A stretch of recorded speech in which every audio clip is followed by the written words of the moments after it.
Endi inson dunyoda yashar ekan, albatta ustiga bir musibatlar keladi, qiyinchiliklar, mashaqqatlar.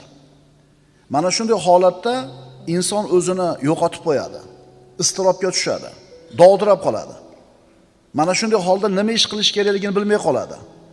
Ammo mu'min mana shunday holatda Robbis tomonidan yuboriladigan sakinatga ega bo'ladi, u xotirjam bo'ladi.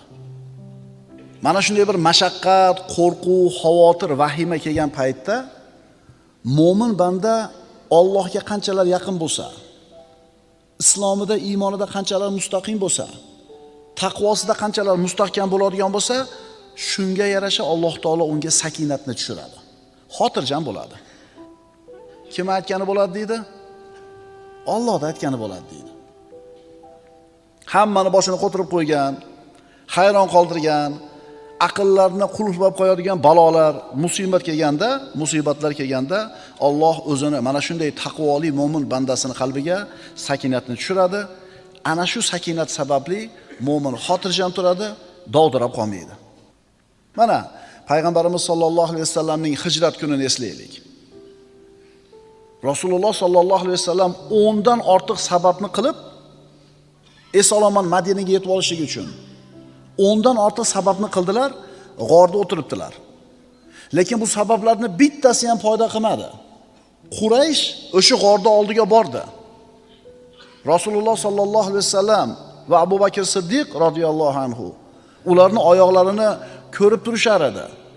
Shunda Abu Bakr Siddiq xavotirga tushdi, yig'ladi. Nimaga yig'layapsiz ey Abu Bakr? Ya Rasululloh, agar engishib bittasi oyog'ini tagiga qaraganida bizni ko'rib qolar edi. Payg'ambarimiz nima dedilar? Mana Alloh tomonidan tushirilgan sakinatki, iz yaqulu li sohibihi la tahzan, innalloha ma'ana.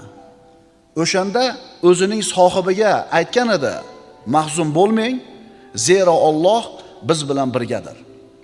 Mana haqiqatan qo'rquv holati, xavotir. 10 ta odammi, 20 ta odammi mushriklar chiqib g'orda oldiga kelishdi. Izlar shu g'orga kirib ketayotganligini ko'rishdi. Lekin bittasi engashib qaramadi. Mana shunday bir xatarli holatda qalbida sakinati bor payg'ambarimiz sollallohu alayhi vasallam o'zini hamrohini nima qilyaptilar?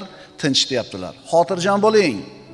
Ma zannuka ya Abu Bakr bi isnayn, Allohu salisuhuma. 3-she'riga Alloh bo'lgan ikkita odam haqida qanday gumondasiz ey Abu Bakr? Ana sakinat.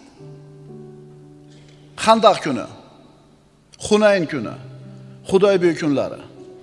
Bularni bari musulmonlar uchun mashaqqatli, istirobli, qo'rquvli kunlar edi, shiddatli kunlar edi.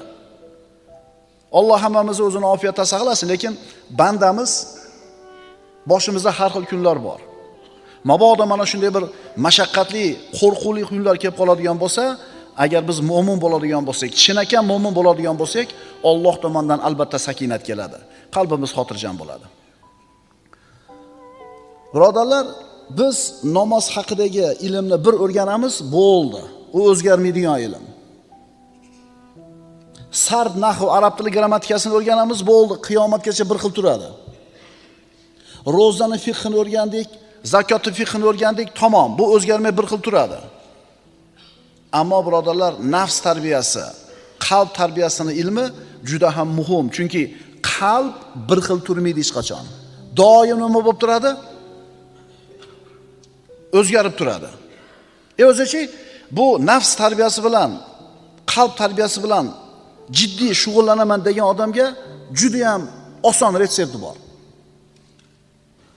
Nafs xohlayotgan narsani qilmaysiz, xohlamayotgan narsani qildirasiz. Bo'ldi. Nafs nima deyapti hozir?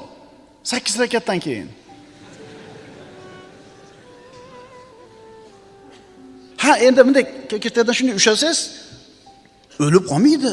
Bir joyi uzilib tushmaydi. Endi o'sha kekirtadan usholmagan, nafsini gapiga kirgan odam shattirib chiqib ketaveradi. Lekin urushmayapmiz. Kelganlarga rahmat, 8 rakatga bo'lsa ham. Kecha ham aytdim bu narsani.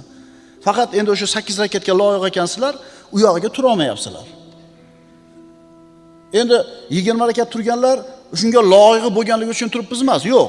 Alloh bizni shu